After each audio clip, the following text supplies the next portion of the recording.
selesai memberi salam. Assalamualaikum warahmatullahi wabarakatuh. Waalaikumsalam warahmatullahi wabarakatuh.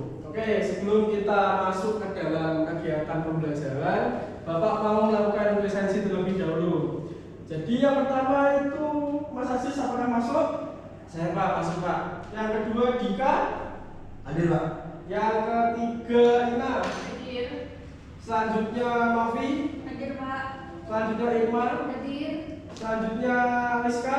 Hadir Pak. Dan terakhir Runing. Hadir. Baik, jadi semuanya masuk ke dalam kelas ini ya? Baik, alhamdulillahirrahmanirrahim. Selanjutnya sebelum kita masuk di pembelajaran, Bapak mau ini dulu, memberitahu dulu apa yang akan Bapak ajarkan hari ini. Jadi ini kita akan belajar mengenai kondisi geografis dan pemerataan ekonomi, khususnya yang ada di Indonesia. Nah, seperti itu. Untuk tujuan dari pembelajaran hari ini, yang pertama yaitu peserta didik atau kalian semua ini diharapkan mampu memahami permasalahan kondisi geografi dan pemerataan ekonomi dengan benar. Yang kedua yaitu peserta didik diharapkan mampu menganalisis kondisi geografi dan pemerataan ekonomi dengan benar. Nah, seperti itu ya. Oke, karena ini waktunya juga sudah menunjukkan agak sore dan kalian terlihat sangat capek, kita bernyanyi terlebih dahulu ya.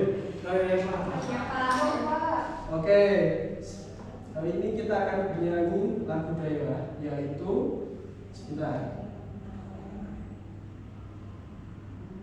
Ini dia, Sabang sampai Merauke.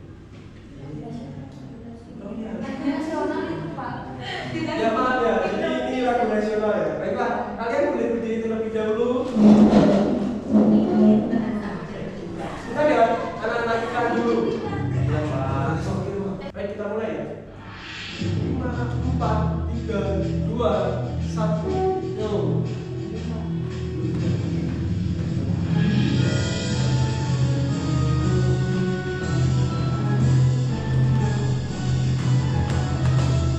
Sabang sampai Merauke berjajar pulau-pulau, semua nyambung menjadi satu. Itulah Indonesia, Indonesia tanah airku. Aku berjanji padamu menjunjung tanah airku, Indonesia. Sekali lagi.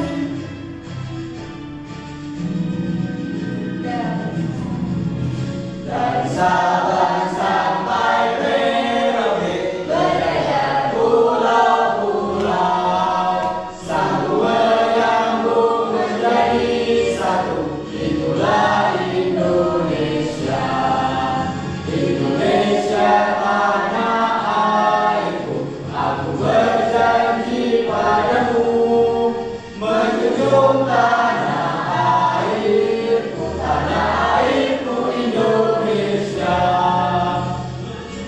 Tanah airku, Indonesia. Baik, terima kasih. Boleh kalian duduk kembali. Baik, kita akan kembali ke materi.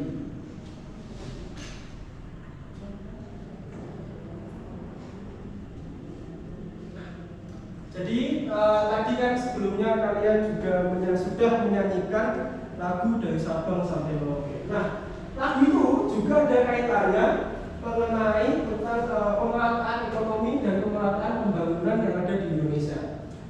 Seperti kita tahu bahwa ini luas daratan di Indonesia itu 1.992 sekian kilometer persegi dan luas lautannya yaitu 3.527 sekian kilometer persegi. Tetapi kenapa penduduk Indonesia itu terpusat di Pulau Jawa dibandingkan pulau lain? Adakah yang tahu jawabannya? Silahkan angkat tangan. Saya Pak. Baik, silahkan Mas Aziz. Karena di Jawa itu ada ibu kota negara, Pak. Baik, benar sekali. Ada yang lain? Silakan mau jawab. Baik, Dika silakan. Karena Pulau Jawa itu pusat perekonomian di Indonesia, Pak. Baik, oke. Baik, terima kasih atas jawabannya dari Dika dan juga Aziz. Bahwasanya benar sekali di Pulau Jawa itu merupakan pusat perekonomian yang ada di Indonesia. Seperti kita tahu bahwa sekarang ini ibu kota itu kan ada di Indonesia. Tentunya di daerah mana kalau kalian tahu? Yang sekarang ibu kota Indonesia. Kalimantan. Kalimantan, Pak. Yang sekarang Jakarta. nah, benar sekali masih di Jakarta, belum dipindah ke Kalimantan. Jadi nanti kalau ada perpindahan ke Kalimantan, mungkin pusat penduduk itu akan berubah menjadi ke daerah Kalimantan. Seperti itu. Oke, selanjutnya dari gambar ini, menurut kalian apa perbedaannya? Kondisi jalan, Pak. Kondisi jalannya, Pak. Yang satu jalannya bagus, yang dua jelek. Nah, oke. Jadi dari gambar ini bisa dilihat yaitu kondisi infrastruktur atau pembangunan di tiap daerah itu berbeda. Dari gambar yang nomor 1, ini Bapak ambil di Kota Malang. Ini jalannya udah mulus. Ini mau jalan di sebelah sini bisa, sebelah sini juga bisa. Nah, selanjutnya yang gambar nomor 2, ini adalah foto di daerah Kalimantan. Ini kondisi jalannya masih kayak gini, mau jalan motor aja harus didorong karena infrastrukturnya belum memadai. Ya, ini merupakan salah satu ketimpangan yang ada di dalam pemerataan ekonomi dan juga pemerataan pembangunan. Menurut kalian, kalau jalannya mulus seperti di gambar nomor 1, apakah ekonominya lebih baik daripada yang nomor 2? Tentu saja. Ya, Pak. Oke, benar. Jadi kalau jalannya mulus, ekonomi di daerah tersebut akan lebih mudah, akan lebih maju. Kenapa? Karena misalnya, contohnya, misalkan katakanlah ini angkotnya. Nah, angkot ini akan membawa penumpang-penumpang yang dimana penumpang-penumpang tersebut, kalau di Malang ya, mayoritas yang naik angkot itu adalah pekerja-pekerja, seperti pekerja pabrik, seperti itu. Sedangkan kalau di nomor 2 ini, misalnya dia mau pindah dari satu ke daerah lain, itu membutuhkan waktu yang lama. Jadi itulah yang menghambat jalannya perekonomian di daerah tersebut. Jadi dengan kata lain, pembangunan di suatu daerah akan berpengaruh terhadap pertumbuhan ekonomi dalam suatu daerah tersebut. Oke, ini adalah permasalahan pemerataan pembangunan. Novi boleh dibacakan untuk faktor-faktornya yang mempengaruhi permasalahan pemerataan pembangunan dari nomor 1 sampai nomor 3. Faktor-faktornya ada 3, Pak. Yang pertama, persebaran penduduk yang tidak merata. Yang kedua, upaya pemetaan penduduk yang seimbang. Yang ketiga, perpindahan penduduk. Oke, baik, terima kasih. Oke, jadi faktor-faktor yang mempengaruhi permasalahan pemerataan pembangunan yang pertama yaitu persebaran penduduk yang kurang merata. Jadi tadi di awal sudah Bapak singgung bahwasanya penduduk di Indonesia itu terpusat di Pulau Jawa. Dari sini adakah yang berasal dari luar Pulau Jawa atau dari Pulau Jawa semua? Oke, jadi kalau di luar Pulau Jawa itu penduduknya tidak merata. Seperti di Papua, seperti di Kalimantan, itu hanya terpusat di satu daerah saja. Sedangkan kalau di Jawa, hampir semua wilayah di Pulau Jawa, bahkan termasuk Madura yang itu pulaunya sudah terpisah dari Pulau Jawa, itu penduduknya masih sangat banyak sekali. Seperti itu. Yang kedua, upaya pemerataan penduduk yang seimbang. Nah, mohon maaf, ini tipe ya anak-anak ini. Jadinya ini tidak seimbang seharusnya. Seperti itu. Jadi upaya dari pemerintah itu belum mencapai di mana penduduk-penduduk itu bisa pindah ke berbagai wilayah. Jadi banyak yang mempengaruhi. Misalnya kalau Mas Dika ini saya dari mana? Lumajang. Nah, misalnya Mas Dika dari Lumajang, terus disuruh pindah ke Papua, apakah mau? Tentunya tidak mau, Bapak. Nah, hal-hal tersebut yang mempengaruhi upaya pemerataan penduduk itu susah. Jadi misalnya kalau kalian tiba-tiba disuruh pindah, itu pasti kalian akan berpikir 2 kali, 3 kali, bahkan 10 kali untuk pindah ke daerah yang akan dituju, seperti itu. Yang terakhir yaitu perpindahan penduduk. Nah, perpindahan penduduk ini berkaitan dengan urbanisasi, transmigrasi, dan lain sebagainya. Ada yang tahu urbanisasi itu apa? Siapa? Baik, silakan Mas Aziz. Urbanisasi itu orang pindah dari desa ke kota, Pak. Baik, benar sekali. Urbanisasi adalah perpindahan penduduk dari desa ke kota. Nah, perpindahan penduduk ini mayoritas itu banyak ada di kota-kota besar. Seperti contohnya kalau kita di Malang, banyak penduduk yang pindah ke Malang. Ada yang tahu mungkin alasannya kenapa kok banyak yang pindah ke Malang? Selain dari pendidikan. Pusat perekonomian, Pak. Nah, baik, benar sekali Rizka. Jadi Malang itu merupakan pusat perekonomian selain daerah-daerah seperti Surabaya dan juga Jakarta. UMR di Kota Malang itu cukup tinggi, berada di angka hampir menyentuh 4 juta atau bahkan lebih untuk yang tahun ini. Nah, pasti secara logika manusia itu akan mencari pendapatan setinggi-tingginya. Iya nggak? Iya, Pak. Betul. Seperti itu logikanya. Selanjutnya ini pemerataan ekonomi. Untuk pengertian dari pemerataan ekonomi adalah konsep yang mencakup upaya untuk menciptakan distribusi yang lebih merata dari sumber daya ekonomi. Mungkin di sini ada yang tahu sumber daya ekonomi itu apa aja? Atau masih belum tahu? Belum tahu. Masih tahu, Pak. Nah, sumber daya ekonomi itu banyak ya. Ada dari manusianya, ada dari alamnya. Jadi SDA dan juga SDM itu akan berpengaruh, saling berkaitan. Contohnya, kalau kita lihat di daerah Malang saja ya, lebih mudahnya. Misalnya SDM di Kota Malang itu pintar-pintar, otomatis mereka akan bisa memanfaatkan kekuatan atau sumber daya alam yang ada di Kota Malang. Contohnya kalau di sektor pariwisata, dia bisa memanfaatkan menjadi tour guide untuk ke Bromo, untuk wisata-wisata lainnya seperti itu. Oke, selanjutnya yaitu faktor penghambat pemerataan ekonomi. Ini mungkin boleh dibacakan faktor penghambat pemerataan ekonomi apa aja? Ya, Pak. Penghambat pemerataan ekonomi itu dari dua faktor. Yang pertama, kualitas sumber daya manusia. Yang kedua, bentuk geografis wilayah. Yang ketiga, kualitas sumber daya alam. Baik, terima kasih atas bacaannya. Jadi yang pertama, yakni ada kualitas sumber daya manusia. Nah, misalnya seperti ini. Manusia yang katakanlah memiliki kecerdasan atau IQ 100 dibandingkan dengan IQ di bawahnya, pasti akan bisa lebih mengolah sumber daya berkaitan dengan sumber daya alam. Jadi akan lebih bisa mengolah sumber dayanya. Jadi pemerataan ekonomi akan lebih merata. Selanjutnya yang kedua, bentuk geografis suatu wilayah. Bentuk geografis ini sangat berkaitan dengan pemerataan ekonomi. Misalnya, contohnya wilayah pegunungan dan wilayah dataran rendah. Menurut kalian lebih enak yang mana kalau kalian itu berpergian ke daerah pegunungan atau ke daerah di dataran rendah? Yang Dataran rendah, Pak. Benar sekali. Daerah dataran rendah itu akan lebih memungkinkan pemerataan ekonomi lebih baik. Kenapa? Karena penyebaran atau distribusi barang-barang itu akan menjadi lebih cepat daripada daerah dengan bentuk geografisnya itu yang berupa dataran tinggi. Yang terakhir ini kualitas sumber daya alam. Nah, kalau kalian tahu sumber daya alam di Indonesia itu apa saja? Boleh disebutkan satu saja? Batu bara, Pak. Nah, benar sekali, batu bara.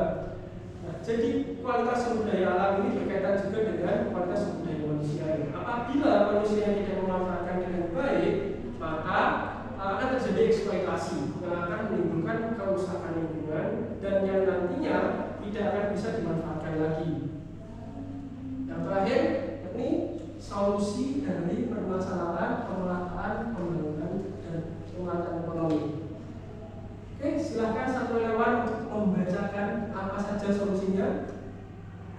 Ayo, siapa? Saya, Pak. Baik, silahkan Rizka. Solusi permasalahan pemerataan. Yang pertama, program transmigrasi. Yang kedua, menyeimbangkan pertumbuhan. Yang ketiga, pemerataan kesempatan kerja. Yang keempat, mengutamakan pembangunan di wilayah terpencil. Yang kelima, meningkatkan perekonomian secara merata. Dan yang keenam, merencanakan adalah salah satu dari ini solusi permasalahan pemerataan pembangunan. Ada yang program transmigrasi, penyimpanan pertumbuhan, pemerataan kesempatan kerja, mengutamakan pembangunan di wilayah terpencil, meningkatkan perekonomian secara merata dan merencanakan tata kelola. Oke. Selanjutnya kita akan mengucut materi ini menuju ke daerah di Kota Malang. Karena kita tinggal di Kota Malang. Baiklah, silakan kalian simak videonya. Pertumbuhan ekonomi di Kota Malang terus menunjukkan tren positif selama beberapa tahun terakhir. Bahkan pada tahun 2022, ekonomi di Kota Malang berhasil tumbuh di level tertinggi jika dibandingkan dalam satu dasawarsa terakhir, yakni mencapai 6,23%. Penjualan Kota Malang Wahyu Hidayat mengatakan capaian tersebut juga memiliki korelasi dengan turunnya angka kemiskinan, di mana dengan pertumbuhan ekonomi yang terjadi, angka kemiskinan di Kota Malang juga turut mengalami penurunan. Hal itu pun tak lantas membuat PJ Wali Kota Malang Wahyu Hidayat berpuas diri. Artinya, upaya pengentasan kemiskinan tetap akan dilakukan, yakni dengan menguatkan semua sektor, termasuk melalui organisasi perangkat daerah atau OPD melalui instrumen programnya masing-masing. Sejumlah strategi disiapkan, mulai dari program yang langsung menyentuh masyarakat seperti peningkatan keterampilan pelaku ekonomi kreatif, pemberdayaan pelaku UMKM, dan masih banyak lagi. Seperti itu ya untuk ekonomi di Kota Malang. Tadi dikatakan bahwa ekonomi di Kota Malang itu juga mengalami kenaikan setelah kemarin kalau kita tahu di tahun 2020 itu ada virus apa? COVID. Kan pas virus COVID itu otomatis semua sektor termasuk sektor ekonomi dalam suatu daerah pasti akan mengalami penurunan. Nah, di Kota Malang ini tadi sudah dikatakan di dalam videonya bahwa sudah mengalami peningkatan dengan banyak hal yang telah dilakukan oleh Wali Kota Malang dan juga seluruh jajaran dan juga masyarakat di Kota Malang.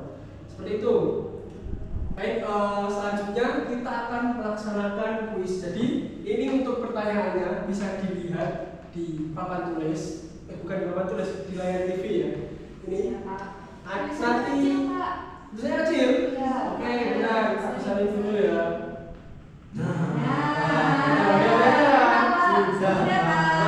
Oke, untuk kuis ini kalian jawabnya cepat-cepatan. Yang paling cepat dapat poin, dapat takjil gratis. Yes, siap, Pak. Oke, baik. Kita mulai ya.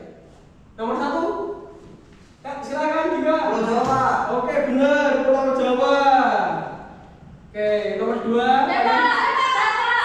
Turun dulu namanya. Bentar ya. 1, 2, 3. Silakan tiga lagi. Dana desa. Dana desa. Oke. Sudah siap semuanya? Belum. Sudah siap semuanya? Sudah. 1, 2, 3. Silakan. Papua Barat. Oke, Papua Barat benar sekali. Lanjut lagi nomor 4. Oke, silakan Aziz. Saya Pak 556, Pak. Apa program transmigrasi, Pak? Kurang cepet tadi. Oke, turun dulu dong. Turun dulu juga jalannya. Ke sini, pemirsa bagi saya. Nah, ayo Aziz. Tadi nomor berapa ya? 4, Pak. Nomor 5. Oke, kita akan masuk nomor 5 ya. 1, 2, 3, ayo. Saya silakan. D, Pak, lahan. Apa? Lahan, D. Yakin? Yakin dong, Pak. Oke, benar sekali. Lahan. Oke, selanjutnya nomor 6. Oke, silakan Nuska. B, Pak, 99,6 hektar. Oke, lanjut lagi nomor 7. Silakan Nina. D. Sumber daya manusia. Sumber daya manusia. Oke, kurang 3 soal lagi. Nomor 8. Saya. Silakan Aziz. B Pak, 235 Pak. Apa tadi? B Pak, 235. Oke, lanjut lagi nomor 9. Saya. Silakan Uling. B, tata geografis, topografi, akses transportasi dan sumber daya. Oke, benar. Oh, ini dong. Yang terakhir. Silakan.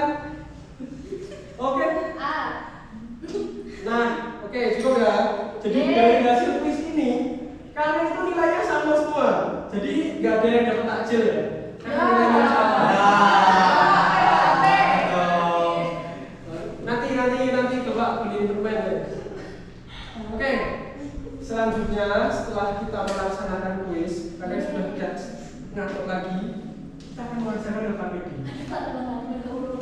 Nah, berdasarkan tes diagnostik yang telah dilakukan di minggu kemarin, maka Bapak akan membagi menjadi 2 kelompok. Baik, untuk kelompok pertama silahkan Aziz dan juga Novi dan juga Ina di sebelah sini. Selanjutnya Kuning, Dika dan juga Miska di sebelah sini. Ada lagi yang belum dapat kelompok? Silahkan hubungi kelompok 1.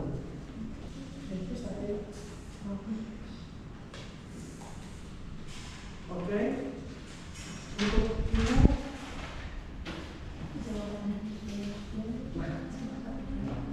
ini ya. Oke, silakan kalian mengerjakan LKPD-nya. Bapak beri waktu 15 menit.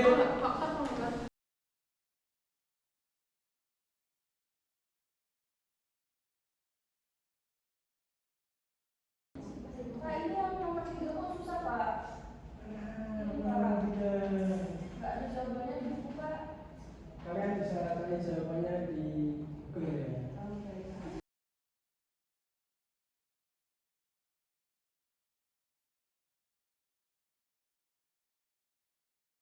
Baik, sudah selesai dikerjakan ya untuk LKPD-nya. Halo. Sudah. Oke, baik, selanjutnya kalian boleh membacakan hasil pengerjaan LKPD-nya. Boleh dari tempat duduknya atau boleh maju, silakan. Dari tempat duduk aja ya Pak. Oke, tempat duduk. Silakan kelompok 1 untuk membacakan hasil dari pengerjaan LKPD-nya.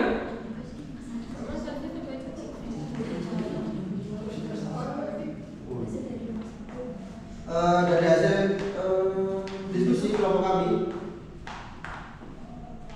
nomor 1 kami menemukan jawaban yaitu di mana sektor perdagangan menjadi sumber pertumbuhan ekonomi tertinggi, yakni sebesar 2,1%. Di mana hal ini diikuti oleh sektor industri konstruksi dan pendidikan, dan juga cukup mendominasi dan menjadi leading sektor perekonomian di Kota Malang. Sektor transportasi dan pergudangan di dasar lainnya serta akomodasi dan makan minum merupakan lapangan usaha dengan pertumbuhan yang tinggi, juga pertumbuhan yang sangat tinggi. Untuk soal yang kedua yaitu perekonomian Kota Malang menguat secara signifikan menjadi 4,21 di tahun 2021, bahkan menembus angka 6,32%. Di mana nilai ekonomi yang terbentuk selama 2022 adalah 84,8 triliun. Kurang lebih seperti itu jawaban dari kelompok kami. Baik, terima kasih Dika atas pemaparan jawabannya. Silakan untuk kelompok 2 menyampaikan jawaban dari LKPD-nya. Baik, 2 nomor. Ya, baik. Yang pertama adalah jelaskan faktor-faktor pengawal pertumbuhan ekonomi. Nah, faktor-faktor pengawal pertumbuhan ekonomi berdasarkan diskusi kita tadi. Yang pertama itu karena adanya akses penduduk yang rendah. Terus kemudian ada infrastruktur yang memadai, kemudian investasi yang tidak pasti, kemudian ada kondisi politik yang tidak stabil, yang terakhir adalah pertumbuhan penduduk yang sangat besar. Kemudian yang kedua, berilah contoh kegiatan ketimpangan ekonomi. Yang pertama itu adalah adanya perbedaan orang kaya dan orang miskin sangat berjarak. Dan yang ketiga adalah jelaskan hubungan antara pemerataan ekonomi dan pemerataan pembangunan. Nah, hubungan itu sangat berkaitan erat, disebut seperti koin berdua wajah.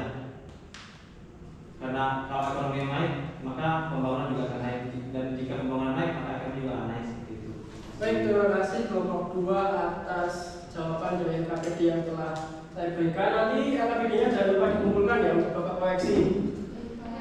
Oke, ini karena juga waktunya sudah mepet dan pembelajaran akan saya tutup. Sebelum saya tutup, adakah yang ingin bertanya terlebih dahulu? Tidak Pak.